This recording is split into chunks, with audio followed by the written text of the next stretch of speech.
ದಾಂಡೇಲಿಯ ಅಂಜುಮನ್ ಅಹ್ಲೆ ಸುನ್ನತ್ ಸಂಸ್ಥೆಯ ಕಾರ್ಯದರ್ಶಿ ಇಕ್ಬಾಲ್ ಶೇಖ್ ಮತ್ತು ನಿವೃತ್ತ ಶಿಕ್ಷಕರಾದ ಸುಲೇಮಾನ್ ಶೇಖ್ ಅವರಿಗೆ ದಾಂಡೇಲಿಯ ಸುಭಾಷ್ ನಗರದಲ್ಲಿ ಗೌರವ ಸನ್ಮಾನ.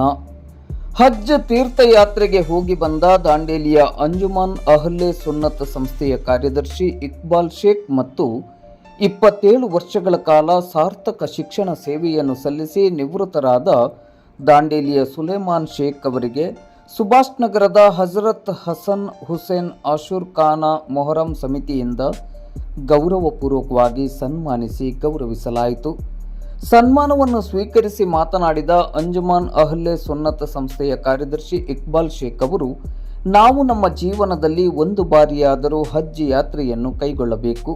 ಹಜ್ ಯಾತ್ರೆ ಅದೊಂದು ನಾವು ನಮ್ಮ ಜೀವನದಲ್ಲಿ ಪಡೆದುಕೊಳ್ಳುವ ಅತ್ಯದ್ಭುತವಾದ ಅತ್ಯಂತ ಸ್ಮರಣೀಯ ಅನುಭವ ಎಂದು ಹೇಳಿ ಹಜ್ ಯಾತ್ರೆಯ ಕುರಿತಂತೆ ಮಾತನಾಡಿ ಸನ್ಮಾನಕ್ಕೆ ಕೃತಜ್ಞತೆಗಳನ್ನು ಸಲ್ಲಿಸಿದರು. ನಿವೃತ್ತ ಶಿಕ್ಷಕರಾದ ಸುಲೇಮಾನ್ ಶೇಖ್ ಅವರು ಸನ್ಮಾನಕ್ಕೆ ಕೃತಜ್ಞತೆಗಳನ್ನು ಸಲ್ಲಿಸಿ ಮಾತನಾಡುತ್ತಾ 27 ವರ್ಷಗಳ ಸುದೀರ್ಘ ಶೈಕ್ಷಣಿಕ ಸೇವೆಯನ್ನು ಸಲ್ಲಿಸಲು ಅಲ್ಲಾಹುನ ಪ್ರೇರಣೆ ಮತ್ತು ಆಶೀರ್ವಾದವೇ ಮೂಲ ಕಾರಣ. ನಮ್ಮ ಧರ್ಮ ಬಾಂಧವರು ಶಿಕ್ಷಣಕ್ಕೆ ಹೆಚ್ಚಿನ ಒತ್ತು ನೀಡುವ ಮೂಲಕ ಶೈಕ್ಷಣಿಕವಾಗಿ ಪ್ರಗತಿಯನ್ನು ಸಾಧಿಸಬೇಕೆಂದು ಕರೆ ನೀಡಿದರು. ಹಜರತ್ ಹಸನ್ ಹುಸೇನ್ ಆಶೂರ್ ಖಾನ್ ಮೊಹರಂ ಸಮಿತಿಯು ಧಾರ್ಮಿಕ ಕಾರ್ಯ ಚಟುವಟಿಕೆಗಳ ಜೊತೆಗೆ ಸಾಮಾಜಿಕ ಕಾರ್ಯ ಚಟುವಟಿಕೆಗಳನ್ನು ಹಮ್ಮಿಕೊಳ್ಳುತ್ತಿರುವುದು ಸದೃಢ ಸಮಾಜ ನಿರ್ಮಾಣಕ್ಕೆ ಸಹಕಾರಿ ಎಂದರು.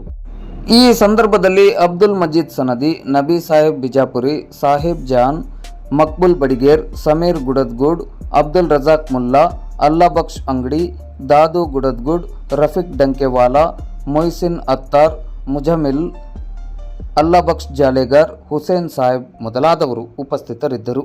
ಕಾರ್ಯಕ್ರಮವನ್ನು ಜನಾಬ್ ನಬಿ ಸಾಹೇಬ್ ಬಿಜಾಪುರಿ ಮತ್ತು ಜನಾಬ್ ಮಕ್ಬುಲ್ ಬಡಿಗೇರ್ ಅವರು ಯಶಸ್ವಿಯಾಗಿ ಆಯೋಜಿಸಿದರು.